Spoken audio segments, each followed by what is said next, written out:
1, 2, is this on? In wrestling, sometimes the planned finish can change while the match is already in progress. And the referee says, Vince says Cody's up. Vince says Cody's up. We're seconds to going off the air. Restart the match. Restart. Like, how the fuck can I restart this match? He didn't get inside the ropes. Perhaps due to botches, injuries, or simply a judgment call. I was supposed to use the mirror as the finisher. I was supposed to crack it over her head, but Trish stepped on it. We'll have examples of all three and more today, as we highlight 10 times wrestlers went off script and changed the finish to a match. And I just wanted to put the kid over. I said, let's just not say anything. You know, don't tell anybody. Let's just put you over. And that's what I did. And I wasn't supposed to. John Cena and JBL's parking lot brawl from the 2008 Great American Bash was one of the last violent encounters of its kind before WWE went PG. Cena had famously destroyed Bradshaw in a brutal I Quit match 3 years earlier, but now Layfield would get his revenge in another dangerous match stipulation. However, numerous things didn't go as planned during the parking lot brawl, which JBL revealed on the Something to Wrestle podcast. I hit that door with my shoulder and almost broke my shoulder. Didn't budge. And then they said the window would not break. I throw Cena's head into the window. His head goes right through it. So the two things they said would not happen happened right away. Cena got all cut up from the glass in the going through the window. Things got so physical that the wrestlers had to call an audible at the end. The finish was supposed to be something different. When I threw Cena off the stage into the windshield, I crawled up to get him, and he said, just cover me here. And I knew that he was cut up pretty bad or hurt, and so he didn't want to move because he was scared he's going to get cut up with the glass. The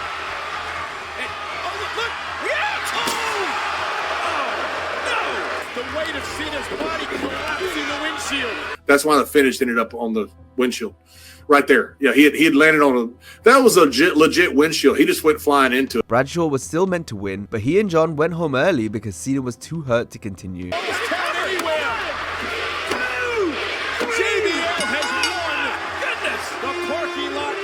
The altered finish worked well, since it was a brutal way to cap off an incredibly physical contest. 4 years prior at Judgment Day 04, JBL challenged Eddie Guerrero for the WWE Championship. This one was another hard-hitting affair, as both men painted each other red all throughout the clash. Bradshaw needed to have a huge performance, since it was his first singles main event on pay-per-view, so there was a lot riding on the match, especially after the great build-up on television. The problem was Eddie and agent Pat Patterson had disagreed over the finish Pat had pitched. After hearing about this, JBL suggested calling the finish on the fly, depending on how the crowd responded to the match. And he goes, what do you want to do? I said, can we call the whole thing out there? And he said, guys, if you succeed or if you fail, it's on you, not on me. He said, I'll still be here. He said, if you fail, you won't be. And if you make it, he said, I hope you do. Layfield knew how much Eddie's work relied on feel and reacting to the audience, so felt this was the best compromise. We knew it was going to be a DQ. We didn't know how we were going to do it, and we knew about what time we were going to do it. We didn't know how we were going to do it. This decision made for a highly intense encounter at the pay-per-view. Despite all the blood loss, Guerrero was able to stay coherent and finish the match, as he and Bradshaw worked a brutal barn burner, which the sellout crowd in LA completely ate up.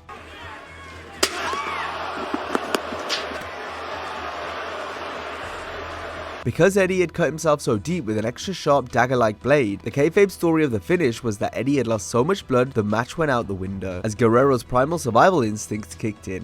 Eddie Guerrero starting to feel it. Bradshaw can't believe it. What the hell is the matter with him? Calling things on the fly ended up working out, as JBL put in a good showing in his main event debut. Eddie, title! Oh, and Eddie! Now the ref sees this. Eddie with the title to the skull. Eddie Guerrero! Eddie was beat up afterwards due to the deep cut and had to be sent to the emergency room. Kurt Angle was TNA's biggest star on the active roster during his tenure with the company. This meant Kurt could craft creative decisions to his liking if he wished. Historically, past stars who had such control often wreaked political havoc on whatever company they were in, but instead of politicking himself to win a title, Angle once decided to lose a belt when he wasn't supposed to. This went down at No Surrender 2007, where Kurt put up the X Division Championship against Jay Lethal. Angle was probably the best wrestler in the world at this time, so much so that he not only held the IWGP Heavyweight title, but also the TNA Tag, X Division, and World title as well. Since Kurt was holding 4 belts already, he saw fit to get rid of one while also putting someone over in the process. And I just wanted to put the kid over. I was holding all the gold. I didn't need all that gold. Even though TNA didn't want this to happen and booked Angle to defeat Lethal. I said, let's just not say anything. Don't tell anybody. Let's just put you over. And that's what I did. And I wasn't supposed to. Lethal and the Olympic gold medalist told the story on the Kurt Angle show. didn't want to have all the belts, and this was his chance. Who was it making by me having all the belts? Correct. You know, that night I made somebody, you know, by you defeating me. It proved to be one heck of a match. The crowd went completely nuts when Lethal scored the upset victory, since few saw it coming, especially the bookers in the back, who weren't best pleased with Angle changing the finish. He got it. Lethal gonna take. No, roll through. 2. What? That's the biggest upset TNA history. That's what we've all just witnessed. Trish Stratus and Victoria's hardcore match from Survivor Series 2002 ended in somewhat anticlimactic fashion following a fire extinguisher spot and a basic snap suplex. The finish was meant to involve a large mirror, but the women had to pivot after Trish accidentally stepped on the gimmick glass, which caused it to crack.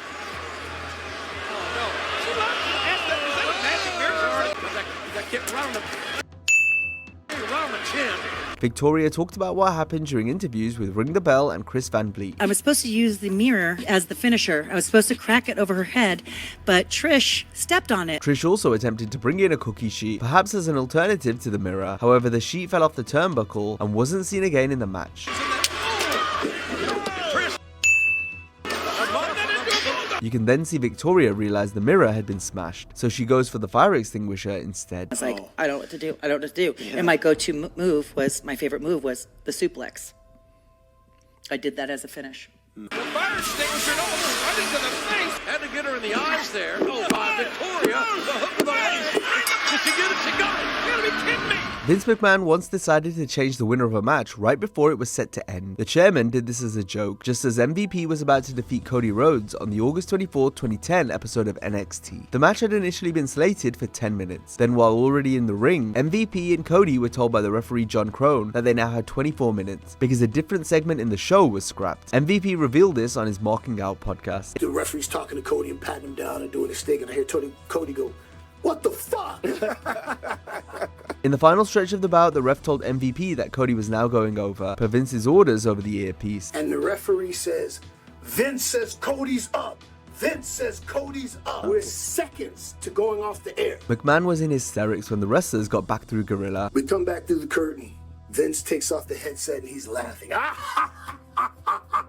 MVP, on the other hand, was fuming and let it be known. Said something like, you know, tell the other fuck boys to do that, or something. I said, like, I was hot. In our next example, it was Triple H who changed the winner while a match was in progress, though it's for a much different reason to McMahon, who did it as a joke. The game made this call during a match in the Mae Young Classic from 2017, pitting Marty Belle against Rachel Ellering. Belle had been booked to go over, but apparently Triple H wasn't happy with her work during the bout, enough to where he decided to switch the finish to Rachel winning instead. Poses a very unique threat.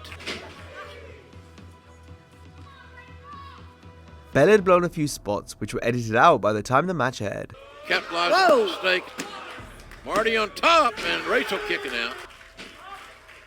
Rachel Evers inside cradle out of nowhere, and look this, hey! Belle wrestled a tag match at the tapings one day later, but as of 2025, she hasn't made another appearance for WWE. Sometimes the referee can change the finish without being told to do so there and then from anyone in the back. Examples include shoot DQs, or in this case, a shoot countout. During the 2000s, Vince McMahon told his refs to always count as if it were real. If a wrestler didn't kick out or answer the 10 count on the outside when they were meant to, it was the talent's fault, not the officials. Refs would even be given a bonus on house shows for shoot counting or shoot DQing the competitors. It was all about the referee keeping their credibility and not looking silly. A shoot countout occurred on the 205 live show during a match between Chad Gable and Jack Gallagher on June 11, 2019. Senior official Mike Chioda kept the same cadence for his entire count, so when Gallagher dropped to the floor and then took an extra second to get back in, Chioda didn't stop. Is Gallagher going to be able to beat the kid? It's at 8! Gallagher's out! Referee's at 9! Gallagher at 10! Mike explained the finish in an interview with Wrestling Then and Now. He lands on the end of the apron outside the ropes. And I'm like, 10! He just looks at me. I'm like, he's like, what are you doing? I'm like, you're not in the fucking ring. You're on the outside of the ropes. Yeah, guys, all I can say, can we see this one again? I'm sure both these men want to see this one more time. Like, I felt bad. He goes, restart the match. Restart. Like, how the fuck can I restart this match? He didn't get inside the ropes. Gallagher wasn't sure, felt like perhaps he beat the 10 count. Had this been an important match on a big show, Kyoto would have naturally shown more leniency, but in this case, he felt it was necessary to count the wrestler out, given the circumstances. Kyoto got heat from Vince backstage for this next example, but not for changing the finish, but rather for not ending the match due to an injury. The match in question saw Candice Michelle face Beth Phoenix on the October 22nd, 2007 edition of Raw. Candice was seeing stars after a nasty fall from the top rope. Gonna take a chance. Oh no! Oh my good God Almighty! Candice. Given her condition following the bump, those backstage thought Kyoto should have immediately ended the match via a referee stoppage, but Kyoto instructed Beth to go for the cover to end it. This was dangerous since Phoenix dragged Candice by her injured head, which could have caused further damage. We ought to stop this. She's out.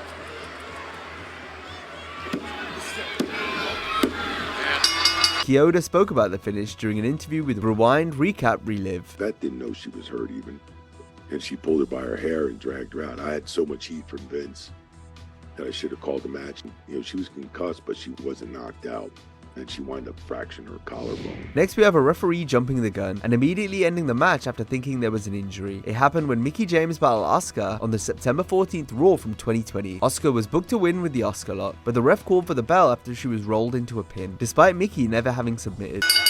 And I believe Mickie tapped out. What? The announcers were left confused, and had there been fans in the arena, they certainly would have booed the decision. Apparently, the referee thought James was hurt, so he ended the match. Turns out she was just selling really well. I was hurt and that I couldn't continue. For me, I go like, I felt like I could continue. It's an unfortunate loss. It's possible that the official was being extra careful after a big injury occurred the previous week when Ivar hurt his neck. The referee in that match quickly ended things, so it's possible the ref in Mickie's match saw fit to do the same as a precaution. A referee also plays a key role in this next finish, which occurred during the Divas Championship Invitational at WrestleMania 30. AJ Lee defended the belt against 13 other wrestlers. The booked finish was rumored to set up a future singles match for the title with AJ and Naomi, but a botch caused these plans to be scrapped. At Mania, AJ was meant to force Naomi into submitting by grabbing her hand and tapping it off the mat. AJ did this, however Naomi began tapping her other hand at the same time. It's not known why Naomi did this, but it's possible that she noticed the ref was not in the right position to see her other hand being forced to tap, as you can see him switch sides multiple times. They're gonna put Naomi away. Submission maneuver. Naomi gonna tap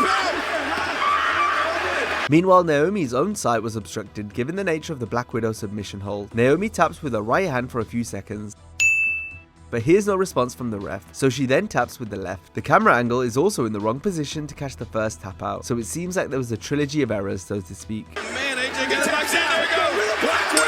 Naomi gonna tap out. Regardless if Naomi tapping with both hands was an audible or not, it wasn't supposed to happen, and it could well have had implications for the next night on Raw, since NXT champion Paige made her debut to defeat AJ for the Divas title. This thought may have been originally reserved for Naomi, and the WrestleMania finish gone off as intended. Now if you enjoyed this video, be sure to check out our similar video on WWE footage they didn't want you to see. Hope you have a great day, and I'll see you next time.